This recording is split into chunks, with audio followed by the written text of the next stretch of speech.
الله وبركاته. الحمد لله نحمده ونستعينه ونستغفره ونؤمن به ونتوكل عليه ونعوذ بالله من شرور أنفسنا ومن سيئات أعمالنا. من يهده الله فلا مضل له ومن يضلله فلا هادي له. ونشهد أن لا إله إلا الله وحده لا شريك له. ونشهد أن سيدنا مولانا محمدا عبده ورسوله. أعوذ بالله من الشيطان الرجيم. بسم الله الرحمن الرحيم. أن اشكروا لي ولوالدي. وقال النبي صلى الله تعالى عليه وسلم هما جنتك ونارك أو كما قال عليه الصلاة والتسليم. সমস্ত প্রশংসা, সমস্ত গুণকীর্তন, সমস্ত তারিফ সে মহান পাক রব্বুল আলামিনের জন্য, যিনি আমাদেরকে বড় ভালোবেসে এই পাক মজলিসে আসার বসার এবং শোনার তৌফিক দান করেছেন। তিনার শুকরিয়া ওয়ার্ড একবার জোরে সোরে বলি আলহামদুলিল্লাহ। তারপরে পর আকায়ে নামদার তাজদারে মদিনা মুহাম্মদে মুস্তাফা জিনার বদৌলতে আমরা দ্বীন পেয়েছি, ঈমান পেয়েছি, তিনার প্রতি লাখ কোটি দরুদ ও সালাম বর্ষিত হোক। আমরা সকলে বলি আল্লাহুম্মা আমিন। অথবা আজকের এই মহিত অনুষ্ঠানে সুনামধন্য মহামান্য সম্মানীয় শ্রদ্ধেয় শিক্ষক মণ্ডলী এবং দূর দূরান্ত থেকে আসা অতিথিবৃন্দ এবং আমার সম্মুখে বসে থাকা শ্রোতাবৃন্দকে আমার আন্তরিক সালাম ও শুভেচ্ছা জানাই। আসসালামু আলাইকুম ওয়া রাহমাতুল্লাহি ওয়া বারাকাতুহু।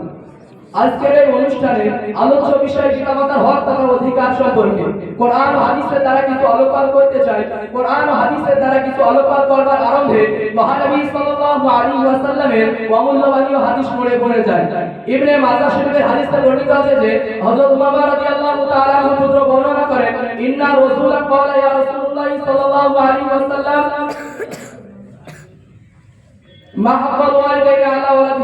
এক ব্যক্তি হুজুর পাক সাল্লাল্লাহু আলাইহি ওয়াসাল্লামের কাছে আসলেন এবং জিজ্ঞাসা করলেন, ইয়া রাসূলুল্লাহ সাল্লাল্লাহু আলাইহি ওয়াসাল্লাম, সন্তানের প্রতি পিতামাতার হক তথা অধিকার কি? হুজুর পাক সাল্লাল্লাহু আলাইহি ওয়াসাল্লাম উত্তরে বললেন, ওয়াকাল্লাহু রাসূলুল্লাহ সাল্লাল্লাহু আলাইহি ওয়াসাল্লাম হুমা জান্নাতুকা ওয়া নারু, উভয় তোমাদের জন্য জান্নাত অথবা জাহান্নাম।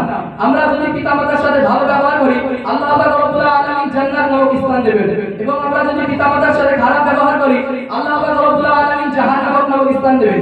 সম্মানিত বন্ধুগণ, শুধু তাই নয়, আল্লাহ পাক রব্বুল আলামিন পিতামাতার গুরুত্ব সম্পর্কে বলা হয়েছে যে যতক্ষণ পর্যন্ত জিহাদ ফরজে আইন না হয়, ফরজে কিফায়া অবস্থায় থাকে।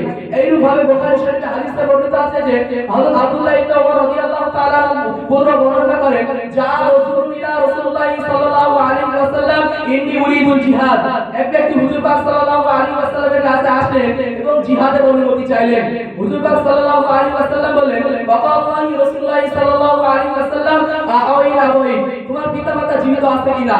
সে ব্যক্তি উত্তরে বললেন, বলে আনা, হ্যাঁ জীবিত আছে। হুজুর পাক সাল্লাল্লাহু আলাইহি ওয়াসাল্লাম বললেন, ওয়াকাল্লাহু রাসূলুল্লাহ সাল্লাল্লাহু আলাইহি ওয়াসাল্লাম ফাফিহিমা ফাজাহিদ, তুমি যাও এবং পিতামাতার সাথে ভালো ব্যবহার করো, সেই ভালো ব্যবহারের মাধ্যমে আল্লাহ পাক রব্বুল আলামিন তোমাকে জিহাদের সমান সওয়াব দান করে থাকবেন। আমরা জোরে সোরে সুবহানাল্লাহ।